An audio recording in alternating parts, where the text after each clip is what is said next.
Seattle stand out.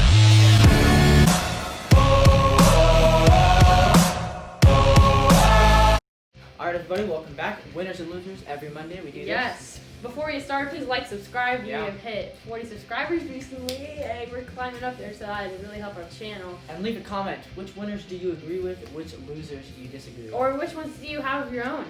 Please. Yeah. And any video ideas we'll gladly accept. We're Yeah, obviously give us your suggestions. We're obviously a small YouTube channel still, so we'll take that advice and run with it. Okay, so let's get started. Alright. Do you want me to do my first winner? Or loser? Let's start with the winners. I'm going to do the Giants. Yeah. They beat our Seattle Seahawks. You have Joe Judge, who is another winner. Lots of people was questioning this when he first got hired as head coach. People are saying I need a new, coach that's really innovative, and people didn't get the vibe from Joe Judge that it was him. But he clearly showed that his defense is elite, and with Colt McCoy, they beat a pretty good Seahawks defense, quite honestly, and they put up 17 points on the board. Yeah, I would say we beat ourselves. I wouldn't say the Giants were winners. I would say the Seahawks would be losers. Yeah, but we beat ourselves because of the Giants' defense scheme. Yeah, I disagree. I think we beat ourselves because of our terrible play calling and our okay, I guess, yeah. Risks. So I guess a loser could also. Okay, yeah. Actually, you go first. Yeah, go ahead. For my next winner? Yeah, go for winner. Alright, my next winner, I have, this is a guy who I talked about on Friday, and I had no idea this was going to happen. My skier, Tommy Ford, today won his third medal. Yes, Third career I saw medal. that. He won it today, got a silver medal in Italy in the men's alpine giant slalom. Wow. So, I don't know, maybe it was just luck, because I had no idea that he was really in a position to get a medal. I talked about him a little bit on Friday as from Oregon, right? One of the best skiers from the Northwest who's ever come out of the Northwest, and now he wins his third medal. What a coincidence, right? Yeah. 3 days.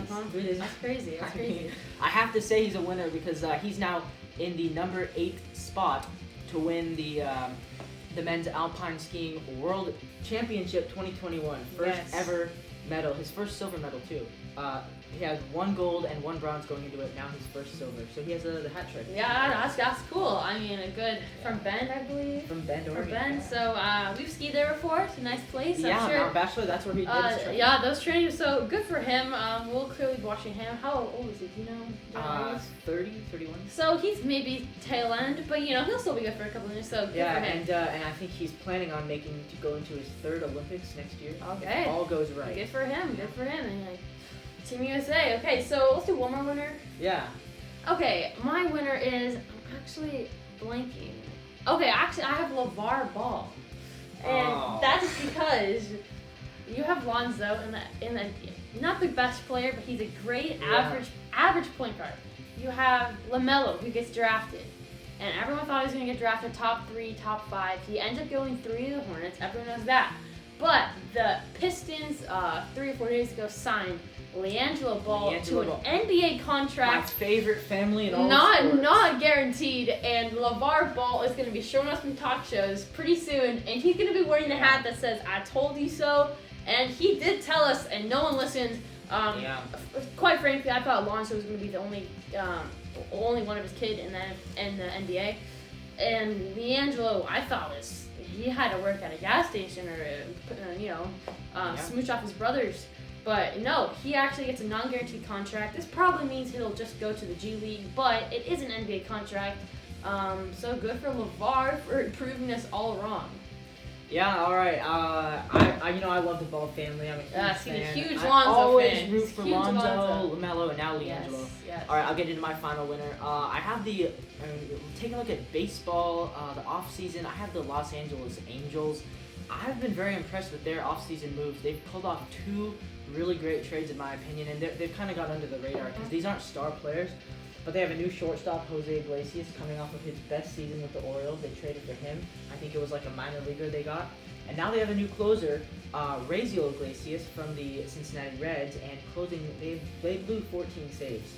last year, and now they have a guy who has, I believe, like 120 saves over his career. So he's getting up there in age. He's a 30-year-old, but he's never really been bad. So they now have an actual closer, Raisel Iglesias, and a new shortstop, those moves have flown under the radar. But I mean, if the Raiders, or I don't know where to come up with Raiders. Oh, I think of Iglesias. If the Angels stop blowing saves, they have a great player, Mike Trout, great team around. And you have Otani, But, you have great pieces around you, so yeah. Yeah, so they could definitely have a chance in these moves. I think they help them out a lot. All right, let's get into some losers. So losers, I'm gonna go with Lumen Field, and that is because Lumen Field was undefeated from the Sounders games and the NFL games, and the last 4 or 5 games we've been undefeated at Lumen Field, and the Giants just broke the undefeated streak. Hurts Lumen Field. I thought that was the savior. That was like that was turning around the Seahawks. Yeah, we were gonna get a win for the Sounders, and the Sounders are actually playing tonight at 6:30. I'm gonna be doing a post-game reaction to that. Stay tuned for that tonight. Yeah. But I thought that it's just destined for the Sounders and the Seahawks to go undefeated, maybe into the playoffs. No. Yeah. Lumen Field now has a loss, and this makes me worried because now I think the Sounders might lose. It's a trend. My fantasy football team lost, the Huskies lost, the Seahawks lost. Will the Sounders lose in the conference finals against Minnesota? I don't know. I'm tempted to say they are, just because they've gone to 3 of the past 4 title matches for the MLS. I don't know if they can make 4 out of 5, but I would not be surprised if they win. Yeah. They are favored to win. All right, I'll get into my loser. I have just the one loser this week, and it's kind of you won't expect it. It's a little bit of a weird loser. Okay. My loser for the week is losers. What? And I know you're thinking, well, oh, Levi, you can't say all of the losers are losers. We know they're losers is subject. We know they're all. Yes. So let me explain. Yeah, explain. Yeah. Please. So I was a little bit curious. I went to the 538 betting odds. It calculates all the betting odds into one, and I looked at who's favored to win the Super Bowl. Well, guess who? It's the Kansas City Chiefs. Of course. Yes, of course. And then I was a little curious. I was like, oh, the NBA, they're starting up soon. I wonder who's favored to win the NBA title. Lakers. It's the Lakers, favored to repeat. Of course. And then I was feeling very suspicious. I moved over to the MLB betting odds, and guess who? But the Dodgers, overwhelming favorites to win the World Series. So my loser this week is losers because all 3 winners are favored to repeat again, and it's not even close. The odds. The Lakers are favored massive margins. The Chiefs are favored by double the odds of the Steelers, even though the Steelers have a better record. And the Dodgers are also favored. I believe it's the Yankees who are second. But my loser is losers because clearly they're doing something wrong if they are not able to get over the top of these winners. If the winners keep on being favored to win, I mean... Yeah, that's an interesting pick. I mean, I like it, but I don't know when the last time the team's repeated. It's been a long time, but... are you sure that all 3 teams are going to repeat? I seriously probably not, doubt it. But all I'm saying is usually the team that won it isn't favored to repeat. Like, the Dodgers weren't favored this year. Yeah. So, do you want one more loser each, or we I don't have any others. If you have any, you have we done 2? I've done just the one, but I feel like that kind of broadly covers it. I don't think I have any either. I'm just gonna give the Seahawks general coaching staff and the Seahawks general manager or whoever hired Pete Carroll for a 2-year extension, or 4-year extension, I believe. That's looking really, really bad right now because we're way too old-fashioned. I hate to say it. I was on the year. I was against you, right? You were for the let Russ cook, and I was for the maybe we should have a nice balance. And now we've been seeming like we're doing the balance, and it's not working. And Russell Wilson, I mean, as much blame as I want to give him, I don't think he's a loser just because I think he's put in a position where it's almost impossible to win. He obviously has no short routes to pass to. On top of that, he's an MVP in his mind, a podcast.